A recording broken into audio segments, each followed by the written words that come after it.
दोस्तों, आज की हमारी कहानी है अंतरा और प्रदीप के नाम। मैं गुमसुम सी अपनी बहन के कमरे में बैठी हुई थी। मेरी गोद में उसका 1 साल का बेटा था जो नींद की आगोश में था।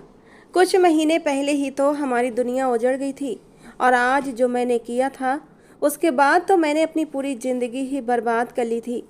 मैंने एक ऐसे व्यक्ति को खुद के लिए चुना था जिससे मुझे सिर्फ नफरत थी। मुझे बैठे हुए कुछ ही देर हुई थी कि कमरे का दरवाज़ा खुला और मेरा पति कमरे में दाखिल हुआ। मेरी आंखों में उसके लिए सिर्फ नफरत थी। वो मुझे देखकर नर्म लहजे में बोला, अंतरा जाओ और मेरे लिए खाना ले आओ, मुझे ऑफिस के लिए भी निकलना है। उसका अंदाज हुक्म देने वाला था जो मेरे लिए बर्दाश्त से बाहर था।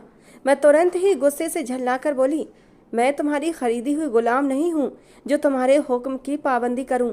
मैंने ये शादी सिर्फ और सिर्फ अपनी बहन के बेटे के लिए की है और अगर तुम समझते हो कि तुम मुझ पर पति बनकर रौब झाड़ोगे और मैं तुम्हारी हर बात मानूंगी तो ये तुम्हारी भूल है। याद रखना, मुझे तुम्हारे जैसे इंसानों को सबक सिखाना अच्छी तरह आता है। मुझे मेरी बहन जैसा हरगिज मत समझना जो मासूम थी और तुम्हारे हर अत्याचार को चुपचाप सह रही थी। मेरा नाम अंतरा है और मैं इंसान के दिमाग के परखच्चे उड़ा देती हूँ। मैं उसकी आंखों में देखकर गुस्से से फुनकारते हुए बोली थी, जबकि वो मुझे एक बार फिर नर्म लहजे में बोला, मुझे पता है कि तुमने ये शादी क्यों की है और मुझे बार बार याद दिलाने की ज़रूरत नहीं है। फ़िलहाल के लिए मुझे खाना ला दो, ऑफिस के लिए लेट हो रहा है। यानी मेरा इतना बोलना उसके लिए कोई मायने नहीं रखता था। वो मेरी बातों को नज़रअंदाज कर रहा था और बहुत ही प्यार भरे अंदाज में मुझसे बात कर रहा था और मुझसे उम्मीद कर रहा था कि मैं उसके काम करूं। मैंने उसके हुक्म को नज़रअंदाज किया और एक तरफ होकर लेट गई, जिसका साफ मतलब था कि मैं तुम्हारे जैसे व्यक्ति से बात करना भी उचित नहीं समझती। उसने 1-2 बार मेरा नाम फिर से पुकारा और मुझे खाना लाने के लिए आवाज़ दी, लेकिन मैंने उसकी आवाज़ की तरफ देखना भी गवारा नहीं किया। मैं लगातार अपने भांजे को थपक रही थी, जबकि वो गहरी नींद में सो रहा था। काफ़ी देर पुकारने के बाद वो कमरे से चला गया, जबकि मैंने नफरत से सिर झटका। मुझे इस व्यक्ति से सिवाय नफरत के और कोई रिश्ता नहीं बनाना था।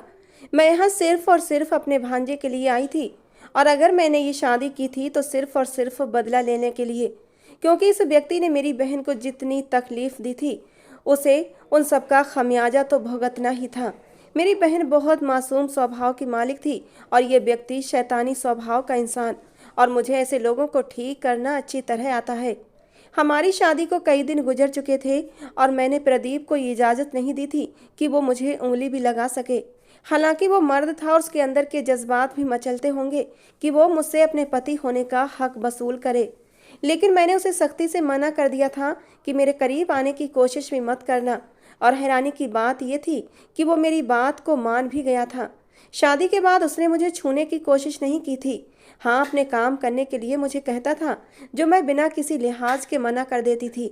एक बच्चे का बाप होने के बाद भी प्रदीप एक बहुत ही हैंडसम खूबसूरत नौजवान था, किसी भी लड़की का सपना हो सकता था।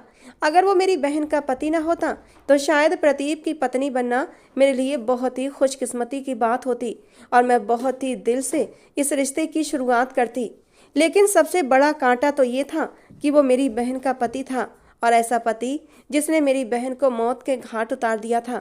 मुझे आज भी वो दिन याद है जब मेरी बहन के लिए रिश्ता आया था। हमारे घर में रौनक का माहौल था। माँ ने कई तरह के पकवान तैयार किए थे क्योंकि आज प्रदीप के घर से लोग आ रहे थे। मेरी बहन की खुशी भी छुपाए नहीं छुप रही थी। उसके चेहरे पर एक बहुत ही प्यारी सी मुस्कान थी। वो बहुत कम बोलने वाली स्वभाव की थी, इसलिए उसकी ये खुशी हम सबको अच्छी लग रही थी।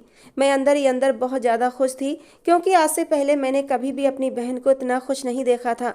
थोड़ी देर बाद ही उसके ससुराल वाले आ गए और आते ही दीदी को दौड़ लगवा दी। कभी पानी लाओ, कभी चाय तो कभी शरबत। हम सबको ये हरकतें काफ़ी बुरी लग रही थीं, लेकिन दीदी का ससुराल था इसलिए सभी चुपचाप तमाशा देख रहे थे। धीरे धीरे उसकी सास दीदी से पूछने लगी, कहीं तुम किसी के साथ चक्कर में तो नहीं हो? कहीं किसी से सगाई तो नहीं टूटी तुम्हारी? खाना बनाना आता है ना तुम्हें? और कपड़े धो लेती हो या फिर कुछ नहीं आता? मैं गुस्से से लाल हो चुकी थी और मुझे ये सब बहुत बुरा लग रहा था। मेरी बहन काफ़ी डर गई थी। पहले जो वो काफ़ी खुश थी, अब उसके चेहरे पर डर ही डर था। मेरी माँ ही उसके ज़्यादातर सवालों के जवाब दे रही थी कि अचानक मेरी दीदी का ससुर बोल उठा, बहन जी, हम आपसे सवाल तो नहीं कर रहे ना? हम तो अपनी बिटिया से पूछना चाहते हैं, लेकिन लगता है कि ये हमें कुछ खास पसंद नहीं करती, तभी हमारे किसी भी सवाल का जवाब नहीं दे रही। मुझे बहुत गुस्सा आया था, लेकिन मैंने खुद को काबू कर लिया क्योंकि वे ससुराल वाले थे और ससुराल वाले अक्सर ऐसे ही होते हैं। काफ़ी देर तक वे मेरी बहन से सवाल जवाब करते रहे। उसके बाद खाना वाना खाकर हमारे घर से चले गए। मैं जो समझी थी कि दीदी बहुत खुश होंगी कि उनका रिश्ता पक्का हो चुका है, अब वो उदास रहने लगी थीं। शायद उन्हें अपना ससुराल पसंद नहीं आया था। उनका अचानक से उदास हो जाना सबको ही हैरत में डाल रहा था। कई बार मैंने दीदी से वजह पूछी तो वह एक ही बात कहती थी, नहीं, बस तुम सबसे अलग हो रही हूँ इसलिए थोड़ी उदास हूँ, इसके अलावा कोई और वजह नहीं। जबकि मैं उन्हें समझाती थी कि अरे पागल, तुम इतना उदास क्यों होती हो, तुम्हारे होने वाले पति बहुत अच्छे हैं। हमारे जीजा प्रदीप बहुत अच्छे इंसान थे, उनके जैसा कोई नहीं था। मैं तो उनकी बहुत बड़ी फ़ैन थी। हर वक्त उनके साथ रहना, उनसे बातें करना, मोबाइल पर भी अक्सर मेरी उनसे नोक-झोंक होती रहती थी। कभी कभी मजाक में मैं अपनी बहन से कह भी देती कि दीदी, अगर प्रदीप तुम्हें पसंद नहीं तो कोई बात नहीं, आप उनके लिए मना कर दो और मैं प्रदीप को हरी झंडी दिखा देती हूँ। तुम भी मम्मी पापा से बात कर लो, मेरी और प्रदीप की शादी करा दो। सच्ची मेरा तो दिल आ गया है प्रदीप पर। कितने खूबसूरत हैंडसम हैं प्रदीप जीजू। जब हंसते हैं तो उनके गाल पर पड़ने वाला डिम्पल मेरी जान ही ले लेता है। ये बात मैंने मजाक में कही थी और मेरी दीदी मेरे इस मजाक पर खिलखिलाकर हंस पड़ी थी। लेकिन मुझे नहीं पता था कि ये व्यक्ति भी अपने घर वालों की तरह है और मेरी बहन को मार देगा और मेरी मजाक में कही हुई बात सच साबित हो जाएगी, यानी मैं ही प्रदीप की पत्नी बन जाऊंगी। शादी अच्छे से हो गई थी और मेरी बहन रोते हुए घर से विदा हो गई थी। उसकी शादी के कुछ समय बाद ही हम लोग समझ गए थे कि उसके ससुराल वाले उसे हमारे घर आने नहीं देते। शादी को 2 महीने गुजर गए थे, लेकिन दीदी एक बार भी घर नहीं आई थी और ये बात मेरे लिए दुख की बात थी क्योंकि मेरी सबसे अच्छी दोस्त वही थी। मुझे जब भी कोई समस्या आती तो मैं दीदी से ही उसका जिक्र करती थी, लेकिन जब से मेरी बहन की विदाई हुई थी हम सबके बीच बहुत दूरी आ गई थी। अक्सर मेरी माँ भी यही कहती, ना जाने मैंने अपनी बेटी की शादी कहाँ कर दी है कि अब तो हम उसकी शक्ल देखने को तरस गए हैं। एक दिन हम सब ने बैठे बैठे प्रोग्राम बनाया कि हम दीदी की तरफ चलते हैं। उसने तो आने की नहीं, मेरे पापा भी तुरंत राजी हो गए। मैं, माँ और पापा हम तीनों ही ट्रांसपोर्ट के जरिए दीदी के घर पहुँचे थे, लेकिन सामने का जो मंजर देखा था हम लोग हक्का बक्का हो गए थे। दीदी अपराधियों की तरह सिर झुकाए खड़ी थीं और जीजा उनसे सवाल जवाब कर रहे थे। हम तीनों तो दंग थे। फिर प्रदीप जीजू, जो दीदी को अभी कुछ नहीं कहते थे, लेकिन आज उनकी आवाज़ गली के कोने तक आ रही थी। मेरी बहन थर थर काँप रही थी। अभी हम कुछ कहते या अपनी मौजूदगी का एहसास दिलाते, उससे पहले ही प्रदीप जीजू ने उनके मुंह पर एक जोरदार थप्पड़ मारा था, जिसे देखकर मुझे तो सांप सूंघ गया था। मेरी माँ और पापा तुरंत ही उन दोनों के बीच पहुंच गए थे, जबकि वे हमें अपने घर में देखकर एकदम सकपका गए थे। मेरी तो हिचकियां बंद गई थीं। मैंने कभी सोचा नहीं था कि ये व्यक्ति मेरी बहन को मारता भी हो। हमारी बहन हमारे लिए बहुत स्पेशल थी क्योंकि वो घर की बड़ी और सबसे लाडली बेटी थी। पापा और माँ तो उसे फूलों की तरह रखते थे और ये व्यक्ति मेरी बहन को मारता था।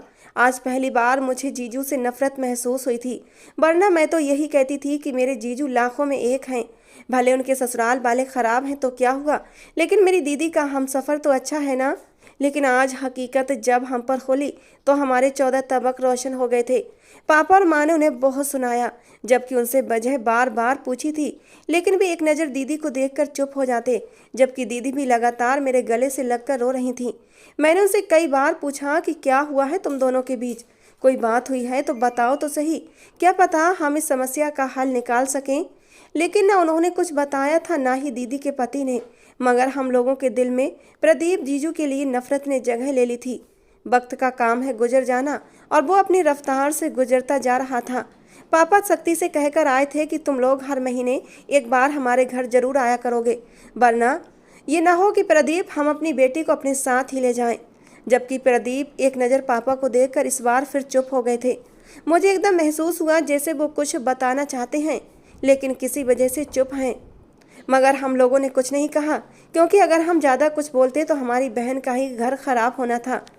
हम ऐसी कोई गलती करना नहीं चाहते थे जिससे मेरी बहन तलाकशुदा हो जाती। कुछ महीनों बाद हमें खुशखबरी मिली कि मेरी दीदी प्रेग्नेंट हैं। खैर से वे 2 महीने की प्रेग्नेंट थीं। ये बात सुनकर तो मेरे पैर जमीन पर नहीं टिक रहे थे। मेरा बस नहीं चल रहा था कि मैं आसमान में उड़कर लोगों को अपनी खुशी सुनाऊं।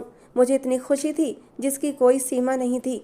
मेरी बहन माँ बनने वाली थी, यानी मैं मौसी। हमारे घर में छोटे बच्चे की आमद होने वाली थी। हम सब खुश थे और अगले दिन ही दीदी के घर पहुंच गए थे। प्रदीप ने हमारा जोशपूर्ण तरीके से स्वागत किया था। वो लगातार एक ही बात की रट लगाए हुआ था कि बस भगवान मेरे बच्चे को सेहतमंद करे।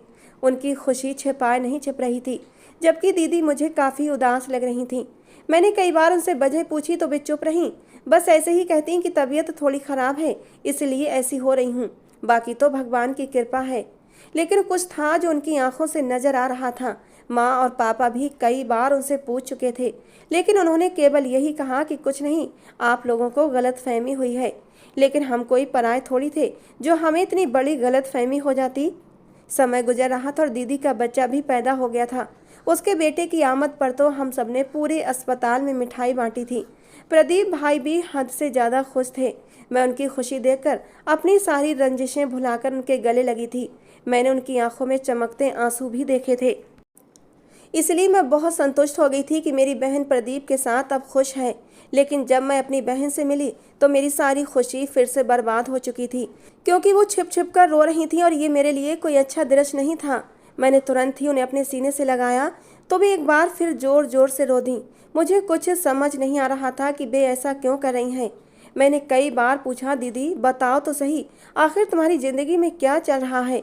क्या तुम्हारी प्रदीप जीजू से लड़ाई हुई है या फिर कोई और बात है?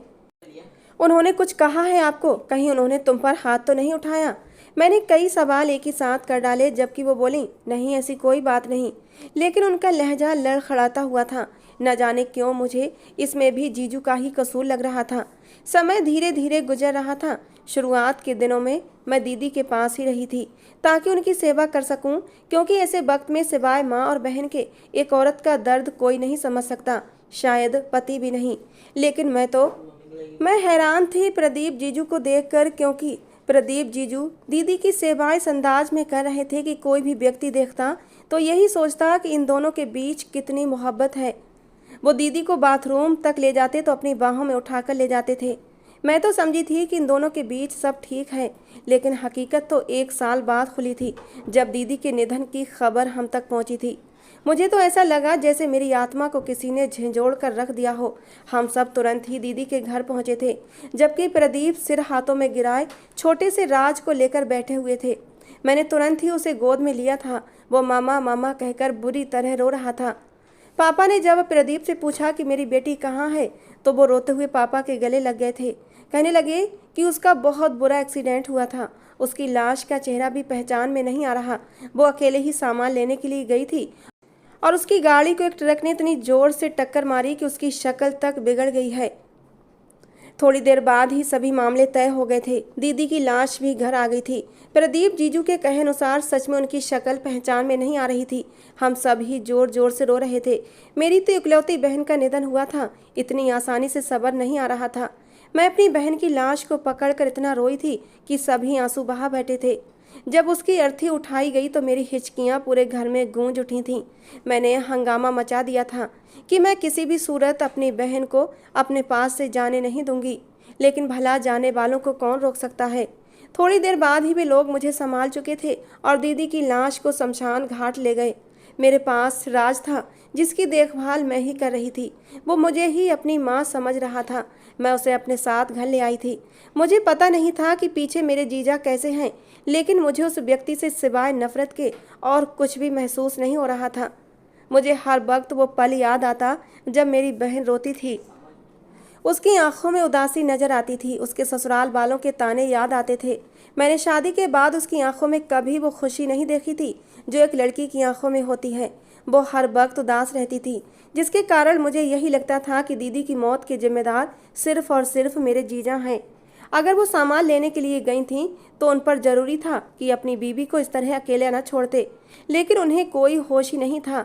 माँ और पापा तो उनके अभी भी तारीफों के पुल बांध रहे थे कि किस तरह से इस बच्चे ने सभी काम संभाल रखे हैं, लेकिन मुझे सिर्फ और सिर्फ नफरत थी। मैं उस व्यक्ति का नाम भी सुनना नहीं चाहती थी। 1-2 बार तो मेरी माँ से झड़प भी हो गई थी कि आप इस व्यक्ति की इतनी तारीफ क्यों करती हैं, वो आपकी बेटी को मारने वाला इंसान है, आप क्यों इस तरह उसे प्यार दे रही हैं। जबकि मेरी माँ का कहना था बेवकूफ़, ऐसी बातें मत करो। तुम्हारी बहन अपनी मौत मरी है, इस तरह से किसी को इल्ज़ाम मत लगाओ। मुझे मालूम था कि मेरी बहन को मानसिक प्रताड़ना देने वाला यही व्यक्ति था, जब ही तो मेरी बहन ऐसी मौत मरी थी। समय बीत रहा था। दीदी के निधन को 2 महीने हो चुके थे। एक दिन दीदी के ससुराल वाले हमारे घर आए। मैं समझी शायद राज से मिलने आए हैं। उसे लेकर मैं अपने कमरे में बैठ गई थी। मुझे तो उन लोगों की शक्ल भी नहीं देखनी थी। मुझे सभी दोषी लग रहे थे। कुछ देर बाद वे लोग जा चुके थे। मुझे नहीं मालूम था कि वो क्यों आए थे। उनके जाते ही मैं अपने कमरे से बाहर आई और राज को प्यार करने लगी। इतनी ही देर में मुझे राज की इतनी याद आ गई थी जिसकी कोई हद नहीं थी। मैं माँ की ओर देखकर बोली, आखिर क्यों आए थे ये बदबख्त लोग हमारे घर, और आपने इनके लिए दरवाज़ा खोला ही क्यों? अब बड़ी मोहब्बत जाग रही है। पहले तो मेरी बहन और उसके बच्चे को पूछते तक नहीं थे, अब तमाशा लगाने के लिए आ गए। मेरी बात सुनकर मेरी माँ बिल्कुल चुप थीं। मुझे समझ नहीं आ रहा था कि वे इतनी खामोश क्यों हैं। मैं उनके करीब बैठ गई क्योंकि मुझे मामले की गंभीरता का एहसास हो रहा था। मैंने उनके हाथ पर अपना हाथ रखा, उनकी आंखों में झांकते हुए बोली, माँ क्या हुआ है? मुझे सब कुछ साफ साफ बताइए। आखिर ये लोग हमारे घर क्यों आए थे? मेरे सवाल पर मेरी माँ ने मेरी ओर देखा और धीमे लहजे में बोली, एक बहुत ही ज़रूरी काम से आए थे। मुझे इसमें कोई आपत्ति नहीं दिख रही, लेकिन तुम्हारे पापा से राय लेना ज़रूरी है, और खैर से तुम्हारी राय तो बहुत ही ज़रूरी है। मैं एक पल के लिए हैरान हुई थी। मुझे उनकी बात का थोड़ा थोड़ा अंदाज़ा हो रहा था, लेकिन मैं कोई भी जल्दी से मतलब निकालना नहीं चाहती थी, इसलिए संयम से उनकी बात सुनने लगी। मेरी माँ कहने लगी, देखो बेटा, एक ना एक दिन तो तुम्हें इस घर से विदा होकर जाना ही है, और तुम्हें पता है ना कि राज तुमसे किस हद तक जुड़ चुका है। वो तुम्हारे अंदर ही अपनी माँ ढूंढता है, इसलिए उसकी दादी का कहना है कि वो तुम्हें अपने घर की बहू बनाना चाहती हैं। मैं अपनी माँ को एकटक देख रही थी। वे आगे बोली, मुझे इसमें कोई आपत्ति नहीं है। प्रदीप अच्छा लड़का है, उसने कभी भी तुम्हारी बहन को तकलीफ नहीं पहुंचाई, बल्कि उसका खुद से ज़्यादा ख्याल रखता था। इसलिए मैंने सोचा है क्यों ना अपने राज की खातिर तुम्हें प्रदीप की दुल्हन बना दूं, ताकि मेरा नाती सुकून से रह सके। मैं उनकी बात सुनते ही हत्ते से उखड़ गई थी। मुझे इस बात का अंदाज़ा तो हो चुका था, लेकिन अब इस बात पर मोहर लगने के बाद मुझे बेइंतहा गुस्सा आ रहा था। मैं तुरंत बोली, ये आपकी भूल है माँ कि मैं ऐसे व्यक्ति से शादी करूँगी। मुझे पूरी ज़िंदगी भी अपने राज के लिए कुंवारी रहना पड़े तो मैं रह लूँगी, लेकिन मैं इस व्यक्ति का साथ कभी नहीं लूँगी। यही मेरी बहन का कातिल है। जबकि मेरी माँ मुझे समझाते हुए बोली, नहीं ऐसी कोई बात नहीं है, तुम बेवजह ही शक करती हो। मुझे तो प्रदीप में कोई खराबी नज़र नहीं आती।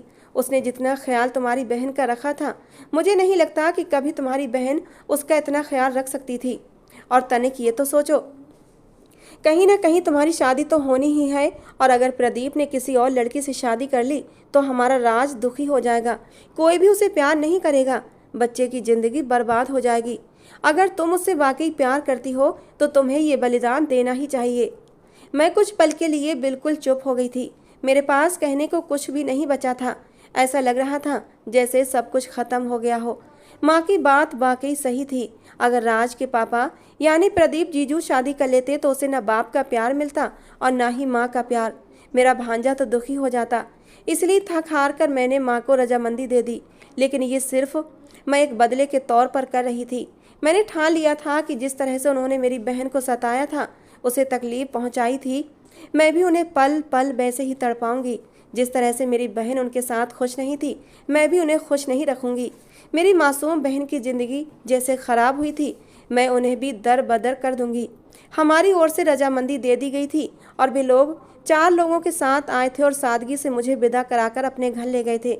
मेरे कई अरमान थे, लेकिन मैंने ये अरमान उस व्यक्ति के साथ पूरे करना ही नहीं थे। शादी की पहली रात घर में घुसते ही मेरी सास ने राज को अपनी गोद में लेना चाहा था। मैंने वजह पूछी तो कहने लगी, अरे पागल लड़की, आज तुम्हारी सुहागरात है, इसे अपने पति के साथ मनाओ। क्या इस बच्चे को अपने साथ रखकर अपने पति का मूड खराब करोगी?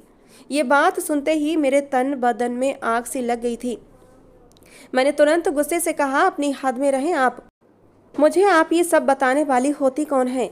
आज तो मैं आपको कुछ नहीं कह रही, लेकिन आइंदा मैं चुप नहीं रहूंगी। मेरा अंदाज काफ़ी सख्त था, जबकि वो अचानक ही घबरा गई और राज को मेरी गोद में छोड़कर अपने कमरे में चली गई। मैं कदम कदम चलती हुई अपनी बहन के कमरे में आकर उसके बेड पर बैठ गई थी। मुझे इस कमरे से अपनी बहन की खुशबू आ रही थी। मेरी आंखों में बेसाख्ता ही आंसू भर आए थे। कुछ रोज पहले इस कमरे में मेरी बहन थी और आज मैं उसकी जगह मौजूद थी। ये पल मेरे लिए काफ़ी दर्दनाक था। राज मेरी गोद में ही सो चुका था। मैंने उसे एक तरफ लिटा दिया था और अपनी बहन के कमरे को गौर से देखने लगी। मैं बहुत गुमसुम थी। मुझे कुछ समझ नहीं आ रहा था कि ये बैठे बिठाए हमारे साथ क्या हो चुका था। मेरी आंखों के सामने मेरी बहन के बेदिन आ रहे थे जब उसकी शादी होने वाली थी। अचानक ही कमरे का दरवाज़ा खुला। मेरे पति प्रदीप कमरे में दाखिल हुए। मैंने उस व्यक्ति को नफरत की निगाहों से देखा था। मेरा दिल कर रहा था कि अभी के अभी मैं इस व्यक्ति का मुंह नोच लूं, उसका ये खूबसूरत सा चेहरा बिगाड़ कर रख दूं, लेकिन ये मेरे बस की बात नहीं थी। वो मेरे करीब ही बैठ गया था। मैं खामोशी से सिर झुकाए बिस्तर पर बिछी चादर के फूल पर अपनी उंगलियां फेर रही थी। वो मुझे देखते हुए बोला, मैं जानता हूँ अंतरा, तुम अपनी बहन से बहुत प्यार करती थीं और मुझे मालूम है कि तुम मुझे दोषी मानती हो कि मैंने तुम्हारी बहन का कत्ल किया है, लेकिन देखो ये सच नहीं है। सच ही सबके बिल्कुल विपरीत है। जो तुम्हें नजर आता है वो सब कुछ झूठ पर आधारित है। तुमने कभी भी अपनी बहन की उदासी का पता करने की कोशिश नहीं की और तुम यही समझती रही कि मैंने ही तुम्हारी बहन को उदास रखा है। लेकिन वो अभी कुछ और कहते कि तभी मैंने तुरंत उनकी ओर देखा और गुस्से से बोली, भगवान के लिए मुझे अकेला छोड़ दें। मुझे सफाई देने की कोई ज़रूरत नहीं है। मुझे नहीं जानना कि मेरी बहन उदास क्यों रहती थी और उसे उदास क्यों रखा जाता था। मुझे इस बात से कोई सरोकार नहीं है। मैं आपको आज ही सारी बातें साफ साफ बता देती हूँ। मैंने ये शादी सिर्फ और सिर्फ अपने भांजे की खातिर की है और मुझसे कोई उम्मीद रखने की आपको ज़रूरत नहीं है कि मैं आपको आपका हक दूंगी या फिर आपके सारे काम करूंगी। अगर आपकी सोच ऐसी है तो जल्दी ही ये सारी बातें अपने दिमाग से मिटा दें, क्योंकि मैं ऐसा कुछ भी नहीं करने वाली। मुझे मेरी बहन की तरह मत समझना। मैं बहुत बुरी हूँ। अगर कोई मुझसे थोड़ा सा उलझता है तो मैं उसकी आखिरी पीढ़ी तक उससे उलझ जाती हूँ। इसलिए मुझे मासूम समझकर दबाने की कोशिश मत करना। मैंने ये बोलकर अपने भांजे के पास ही लेट गई थी, जबकि काफ़ी देर तक मुझे अपने पति की निगाहों की तपिश अपनी पीठ पर महसूस हुई थी। मेरे शरीर में अजीब सी बेचैनी हो रही थी। मुझे डर भी लग रहा था कि कहीं ये व्यक्ति मुझसे अपना हक जबरदस्ती वसूल न कर ले, लेकिन उसने ऐसा कुछ भी नहीं किया था। शायद वो मेरे लहजे से घबरा गया था। अगली सुबह काफ़ी रोशन साबित हुई थी। उसने मुझे सुबह नाश्ता करने के लिए साथ चलने की सलाह दी, लेकिन मैंने उठने की जहमत नहीं की थी। मैं अब उसे हर समय परेशान करती थी।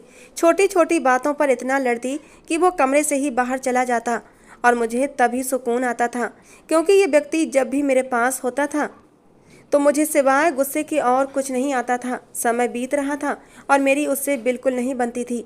वो बहाने बहाने से मेरे पास आने की कोशिश करता था, मेरे दिल में अपनी मोहब्बत जगाने की भी कोशिश करता। उसकी आंखों में मैं उन जज्बातों की चमक देखती तो मैं जल्दी से नज़रें झुका जाती। कुछ भी कहो, वो एक जवान मर्द था और मैं एक जवान खूबसूरत औरत जो उसकी पत्नी होने का हक रखती थी। वो जब चाहे मुझसे अपना हक वसूल कर सकता था, लेकिन फिर भी उसने ऐसा नहीं किया था और यही बात मुझे हैरान करती थी। अगर वो जाहिल था, बुरा इंसान था, तो मेरे साथ भी ज़बरदस्ती कर सकता था। हालांकि मैं अपनी बहन से कहीं ज़्यादा खूबसूरत थी, लेकिन आज तक उसने मुझे मेरी मर्जी के बिना उंगली भी नहीं लगाई थी।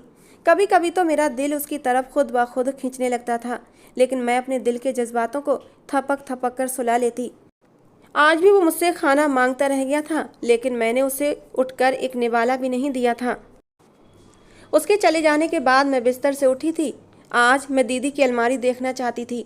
मेरी शादी को 1 महीना गुजर गया था, लेकिन मैंने अभी तक इस कमरे की किसी भी चीज़ को हाथ तक नहीं लगाया था। मेरा सामान भी सूटकेस में वैसा ही पड़ा हुआ था और जिसकी वजह से मुझे काफ़ी दिक्कत का सामना करना पड़ रहा था।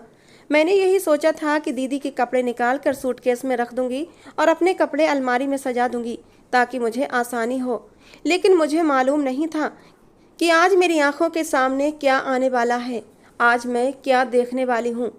मैं धीरे धीरे दीदी की अलमारी को सहेजने लगी थी कि कपड़ों के बिल्कुल कोने में मुझे एक लाल रंग की डायरी नजर आई थी। एक पल को मेरा दिल कांप सा गया था। मेरे दिमाग में पुरानी यादें घूमने लगी थीं। दीदी को डायरी लिखने का बहुत शौक था। वो रोज़ रात को अपने साथ हुई सभी घटनाओं को डायरी में उतारती थीं।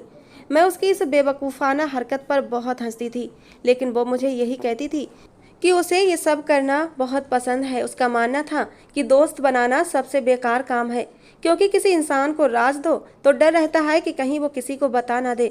लेकिन अगर किसी किताब में अपने सभी राज लिख दो तो वो कुछ नहीं बोलेगी, बल्कि अपने अंदर सभी राज रखेगी। इसलिए मैंने किताबों को दोस्त बनाया हुआ है। मैं बिस्तर पर राज के पास ही बैठ गई थी। मैंने डायरी को खोला तो फ्रंट पेज पर एक बड़ा सा दिल बना हुआ था और उसमें दीदी का नाम और नीचे एक विनोद नाम लिखा हुआ था। मैं काफ़ी हैरान हुई थी। मेरी सोच के मुताबिक तो यहाँ पर प्रदीप का नाम होना चाहिए था, लेकिन किसी अजनबी व्यक्ति का नाम देखकर मुझे काफ़ी हैरानी हुई थी। ये राइटिंग मेरी दीदी की ही थी। वो ही शब्दों को घुमाकर लिखने की आदी थी। मेरा दिल बुरी तरह से धड़का था। मेरे दिमाग में अजीब अजीब सी सोचें घूमने लगी थीं और जैसे ही मैंने पन्ना पलटा तो मेरे 14 तबक रोशन हो गए थे। इस किताब में एक तस्वीर भी थी जहाँ एक अजनबी चेहरा मौजूद था। नीचे एक प्रेम भरा शेर लिखा हुआ था। मैंने और पन्ने पलटे तो वहाँ पूरा सीन लिखा हुआ था कि आज मैं विनोद से मिली। मुझे तो यकीन ही नहीं आ रहा कि आज शादी के बाद मेरी उससे मुलाकात हुई। मुझे तो लगा था कि मैं अब उससे कभी नहीं मिल पाऊंगी, ना ही उसका चेहरा देख पाऊंगी। मैं शब्दों में बयान नहीं कर सकती कि मैं इस वक्त कितना खुश हूँ। मेरा गला सूखता जा रहा था। जैसे जैसे मैं पूरी डायरी पढ़ती जा रही थी, मेरी हथेलियाँ नम हो रही थीं। आखिर में दीदी भी बहुत दुखी थी। उन्होंने लिखा था, मुझे विनोद नहीं मिल सकता। उसने साफ कहा है कि तुम जैसी लड़की से शादी नहीं करूँगा, क्योंकि मैं उसका हक किसी और को दे चुकी हूँ। प्रदीप मुझसे बहुत प्यार करते हैं, मेरा बहुत ख्याल रखते हैं, मुझे किसी चीज़ की कमी नहीं होने देते। लेकिन इसके बावजूद मैं विनोद को चाहती हूँ, उसी से शादी करने की इच्छा रखती हूँ। अगर वो मुझे ना मिला तो मैं मर जाऊँगी। मैंने अपने सूखे पड़े होंठों पर जीभ फेरी थी और आगे लिखा था कि मैं गर्भवती हूँ। मैं किस तरह विनोद से ये बात बताऊँगी, जबकि प्रदीप तो खुशी से पागल हो चुके हैं, मुझे पाँव भी ज़मीन पर रखने नहीं देते। मैं जैसे जैसे पढ़ती जा रही थी, मेरी आंखों से आंसू निकल रहे थे। मैं कितना गलत प्रदीप के बारे में सोचती थी, जबकि मेरी बहन ही गलत चीज़ों में गुम हो चुकी थी। जबकि आखिरी पन्ने पर जो सच लिखा था उसे पढ़कर तो मेरे रोंगटे खड़े हो गए थे। लिखा था, आज मैं यहाँ से भाग जाऊँगी। मुझे बहुत तकलीफ़ हो रही है कि मैं राज को छोड़कर जा रही हूँ, लेकिन मुझे अपनी मोहब्बत को पाना है और मैं मोहब्बत पाने के लिए आखिरी हद तक जाऊँगी। मैं और विनोद ने बहुत अच्छा प्लान बनाया है। सबको यही लगेगा कि मैं मर चुकी हूँ, लेकिन मैं विनोद के साथ अपनी एक बेहतरीन ज़िंदगी गुजारूंगी और इसके बारे में किसी को कुछ पता नहीं चलने दूंगी। वो मेरा है और मैं विनोद को पाकर ही दम लूँगी। जबकि कुछ पिछले पन्नों में लिखा था कि आज मुझ पर प्रदीप ने हाथ उठाया है। उसने मेरे प्रेम भरे खत देख लिए थे और मुझसे सवाल कर रहा था। मेरा हाल बहुत बुरा था, लेकिन मम्मी पापा आ गए थे और उन्होंने मुझे बचा लिया था। मैंने वो किताब बंद करके वापस अलमारी में रख दी थी। मेरा दिल जोर जोर से धड़क रहा था। क्या मेरी बहन जिंदा थी? वो अपनी मोहब्बत पाने के लिए घर से भाग गई थी। क्या उसे इतना ख्याल नहीं आया कि उसका बच्चा जो सिर्फ 1 साल का है, उसकी ज़िंदगी ख़राब हो सकती है? लेकिन उसने किसी की भी परवाह नहीं की थी और ख़ुद को सबके सामने मरा हुआ साबित करके वो हम सबको छोड़कर चली गई थी।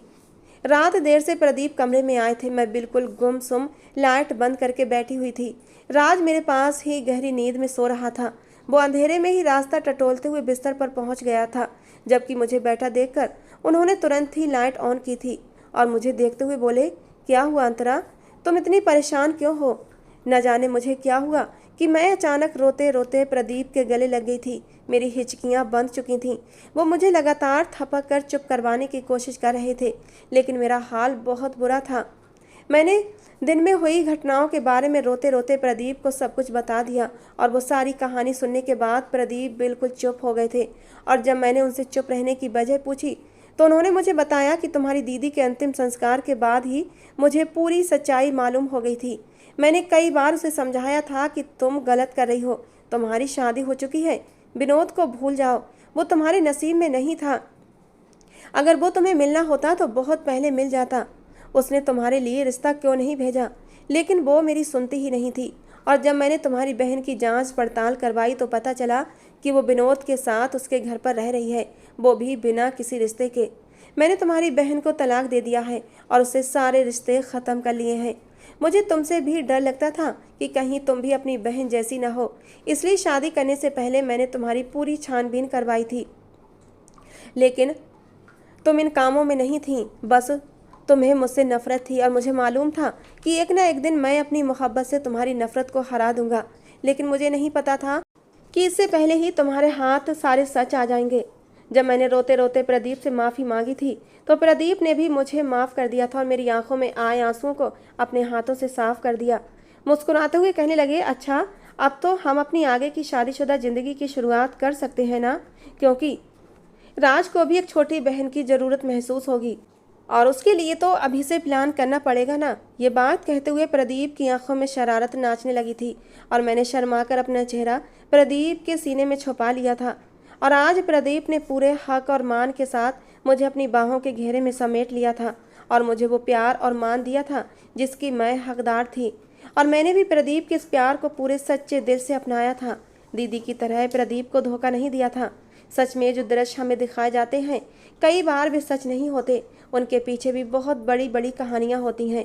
लेकिन हम नादान लोग इन सब चीज़ों को देखते ही नहीं, बल्कि जो दिखाया जाता है उसी पर विश्वास कर लेते हैं। आज मैं प्रदीप का साथ पाकर बहुत खुश हूँ, जबकि राज भी मुझे माँ बोल बोल कर नहीं थकता। हमारी शादी को 10 साल हो चुके हैं। प्रदीप खुले दिल से एतराफ़ करते हैं कि मुझे मोहब्बत तो तुमसे हुई है अंतरा। तुम्हारी बहन के साथ मैं बस ज़िंदगी को धकेल रहा था। मोहब्बत का असली अर्थ तो तुमने मुझे समझाया है। अब वो मेरे साथ खुश है और मैं उनका साथ पाकर बहुत संतुष्ट हूँ। मेरी माँ का फैसला बिल्कुल सही था। वे लोग बिल्कुल ठीक कहते थे कि प्रदीप एक अच्छा इंसान है और उसने मेरी बहन को बहुत सुख में रखा हुआ था, लेकिन मेरी बहन को ही सुख नसीब नहीं हुआ था। दोस्तों, आज की हमारी कहानी थी अंतरा और प्रदीप के नाम। आपको कैसी लगी ज़रूर बताना। पसंद आई हो तो प्लीज़ लाइक करना। रोज़ एक नई कहानी सुनने के लिए हमारे चैनल को भी सब्सक्राइब करना।